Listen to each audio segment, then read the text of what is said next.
বিয়েবাড়ি মানেই সাজুগুজু, আর মেয়েদের সাজুগুজু করতে যে কতটা ভালো লাগে সেটা মেয়েরাই জানে। তো সাজুগুজু করে চলে গিয়েছিলাম। সকাল থেকে অনেকটাই ব্যস্ত ছিলাম, সেদিনকে আমার গানের ক্লাসে ছিল। তো ক্লাস থেকে ফিরেছি তখন 9টা বাজে, 9টা সাড়ে 9টা বাজে। তো তারপরে রেডি হয়ে আমি 10টার মধ্যে, আধ ঘন্টার মধ্যে তাড়াতাড়ি করে রেডি হয়ে চলে গিয়েছিলাম বিয়েবাড়ি।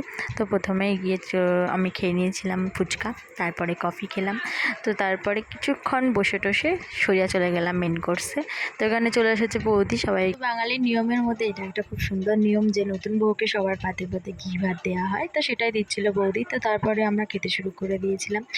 আর তো এটা ছিল একটা বউ ভাত বাড়ি, তো পাড়ারই একটা দাদার বউ ভাত ছিল।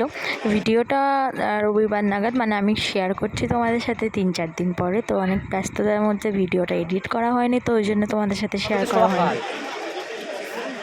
পুরো পাত খালি করে দিয়েছে, আবার চাইছে।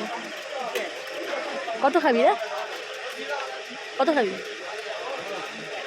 তো এখানে পাশে বসেছিল ভাই, তোকে নিয়ে একটু মজা করছিলাম। তো তারপরে খাওয়া দাওয়া কমপ্লিট করে আমি লাস্টে তোমাদের সাথে শেয়ার করছি কার বিয়েতে আমি গিয়েছিলাম। তো এখানে দেখো ভাই কী করছিল। তো মিষ্টি খাস না, মোটা হয়ে যাবি, মোটা হয়ে যাবি।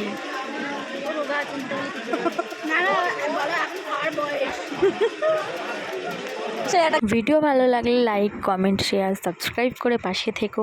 আর নতুন নতুন ব্লগ তোমাদের সাথে শেয়ার করব, আর ভিডিওর মাধ্যমে তোমাদেরকে আনন্দ দেবো।